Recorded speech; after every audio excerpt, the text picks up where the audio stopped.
मेरा जय श्री कृष्ण, जय श्री राधे श्याम, जय श्री सिया राम। और मैं आज कृष्ण भाई बोलूंगा। मनुष्य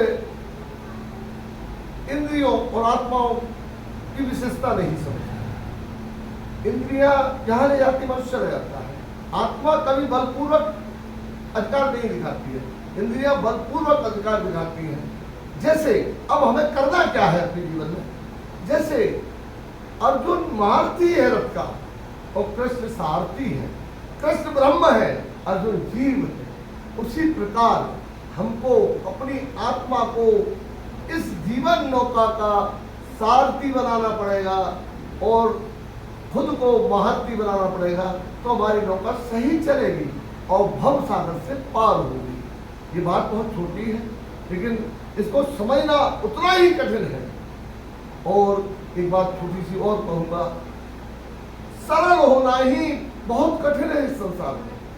और मनुष्य जब तक सरल नहीं हो सकता, तब तक प्रभु के पास जाने का उसको अधिकार प्राप्त नहीं हो सकता। मनुष्य जब तक बच्चे की तरह सरल नहीं होगा, तब तक प्रभु के पास नहीं जा सकता। मनुष्य को सरल होना ही सबसे बड़ा कठिन काम है इस संसार का। अब एक और बात कहूंगा थोड़ी सी। 99% लोगों की मैं कह रहा हूं, 100% तो नहीं कह रहा हूं, 99% लोगों की कह रहा हूं, मनुष्य दूसरों में दोष गिनते हैं, दूसरों को दोष देते हैं। लेकिन मैं एक अपना अनुभव बताता हूं, यदि मनुष्य को उसी जैसे व्यक्ति के साथ कर दिया जाए जैसा वो खुद है, तो 24 घंटे काट नहीं सकता। ये मैं कागज पे लिख के दे सकता हूं और ये प्रमाणित है। मनुष्य अपने जैसे व्यक्ति के साथ 24 घंटे नहीं काट सकता।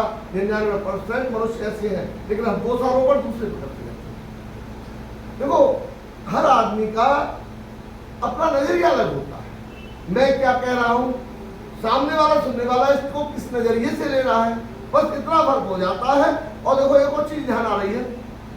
पैगंबर मोहम्मद साहब के पास एक बूढ़ी महिला पहुंची अपने नवासे को लेकर। तो महिला कहती है, पैगंबर साहब, मोहम्मद साहब, ये छिड़का बहुत पीता है। तो मोहम्मद साहब ने कहा कि ठीक है, आप ऐसा करना, 1 महीने बाद आना।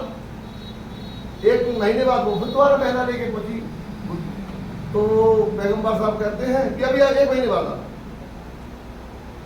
तो फिर 1 महीने बाद लेके पहुंची। तो पैगंबर साहब कहते हैं अब 6 महीने के बाद लेके आना।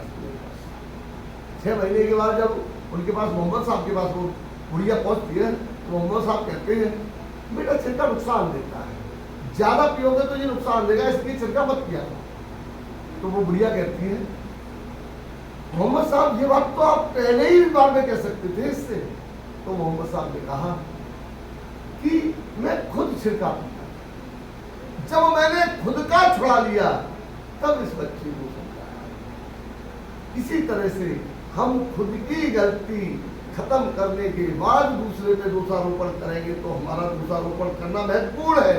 अब खुद गलतियां कर रहे दूसरे को दोष दे रहेंगे तो मुक्तता होगी। जय श्री कृष्ण, जय श्री राम।